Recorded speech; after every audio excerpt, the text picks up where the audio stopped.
I have a plan. I don't want to broadcast to the enemy exactly what my plan is. And let me tell you, if I like maybe a combination of my plan and the general's plan, or the general's plan, if I like their plan, Matt, I'm not going to call you up and say, Matt, we have a great plan. Big surprise, Trump voters. He had no plan.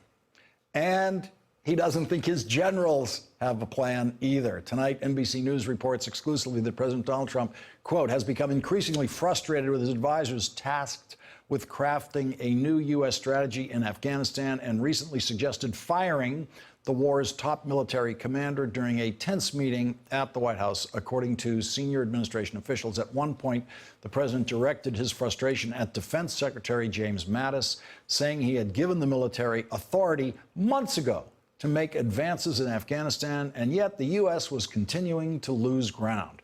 The president's advisors went into the mid-July meeting hoping he would sign off on an Afghanistan strategy after months of delays, officials said.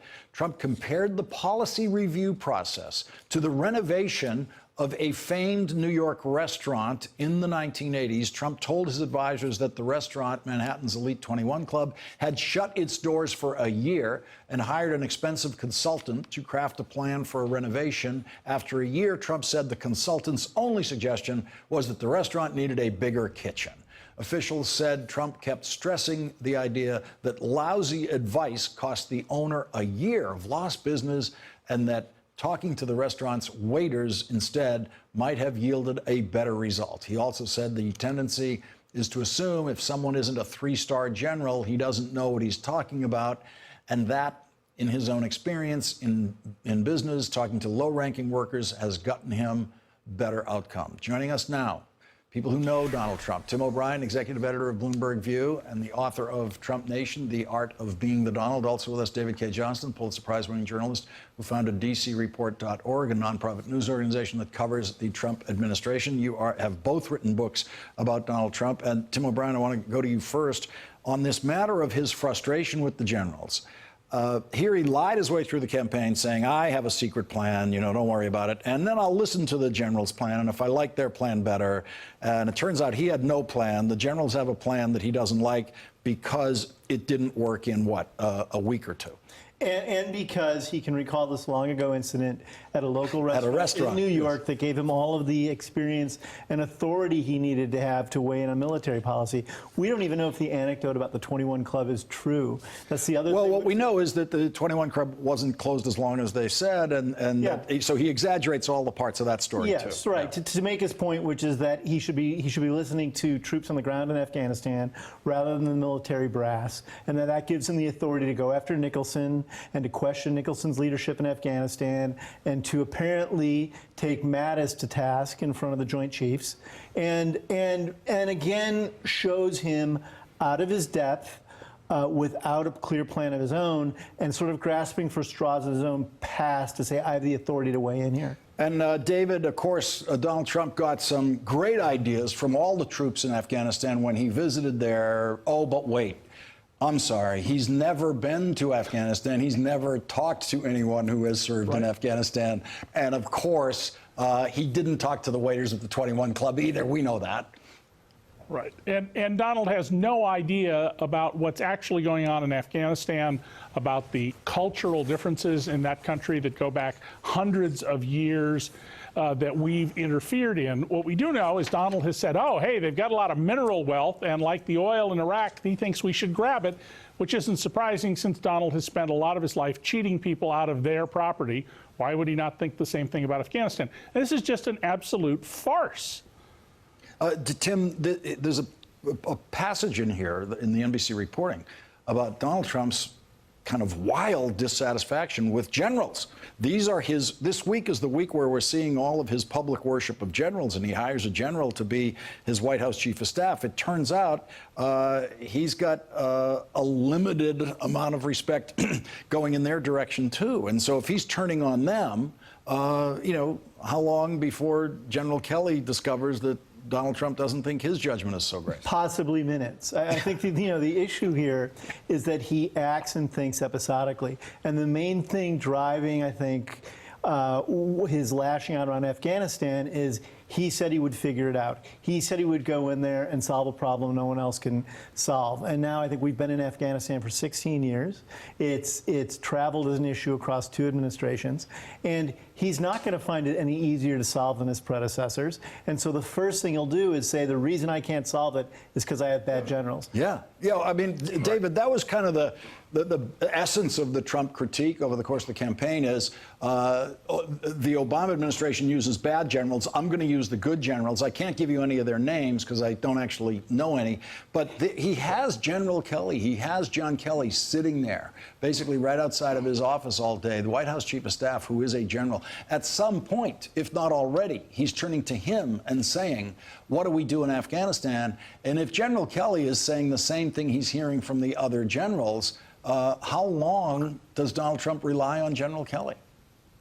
Yeah, I think it'll be very interesting to see how long General Kelly lasts. But let's keep in mind, Lawrence, those are our generals. They're not Donald's generals.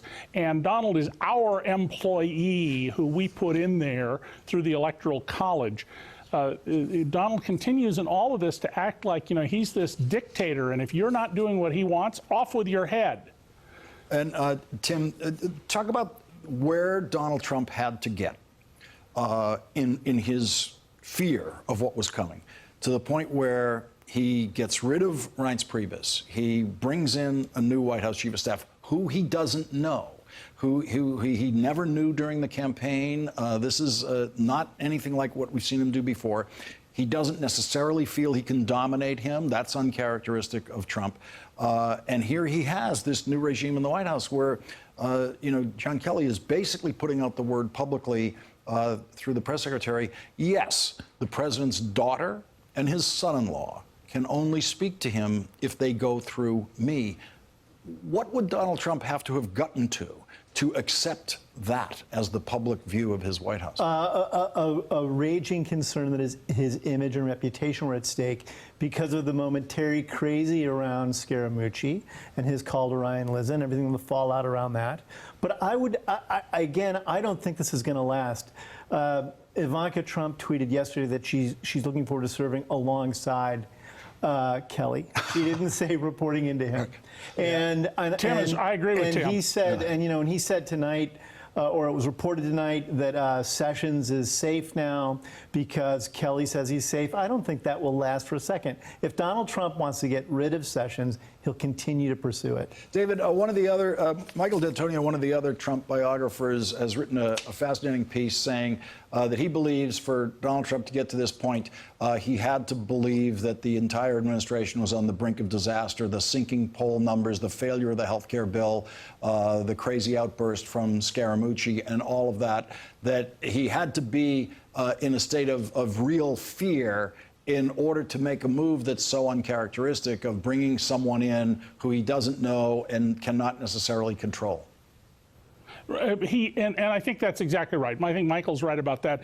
But Donald's fear and his inner recognition that he doesn't know what he's doing here, and these virtually delusional statements where Donald just makes things up and creates his own reality, phone calls from Boy Scouts and Mexican presidents and the like, all of those are still brewing inside him. Just because we're not seeing his crazy Twitter storms doesn't mean anything has changed about who he is.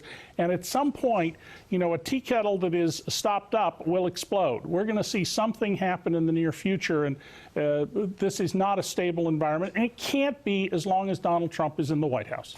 Tim, it's such an interesting point that David just made, and you guys have both written books about Donald Trump, studied him closely. So let's just assume that General Kelly has contained him on Twitter, no utterly provably insane tweets. There is an insanity in him that we have seen come out through Twitter.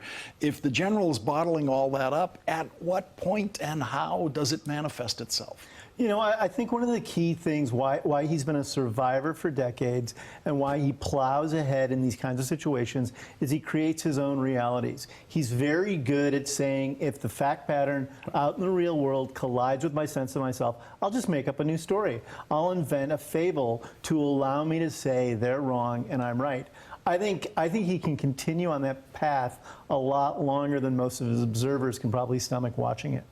David, quickly before we go, is this like Donald Trump Trump on the verge of bankruptcy and how he behaves with bank officials when he's trying to get them to just relax and give them a little bit of a break on the loan. He goes in there and he's a really good boy talking to those bank officials. That's the way he is with John Kelly right now. The bankers and the bank lawyers banned him from the room. They didn't want him there.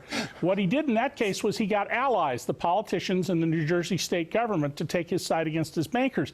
Here, he has ticked off and sent away the people who could be his allies. Mitch McConnell, the Republicans, many of them on Capitol Hill.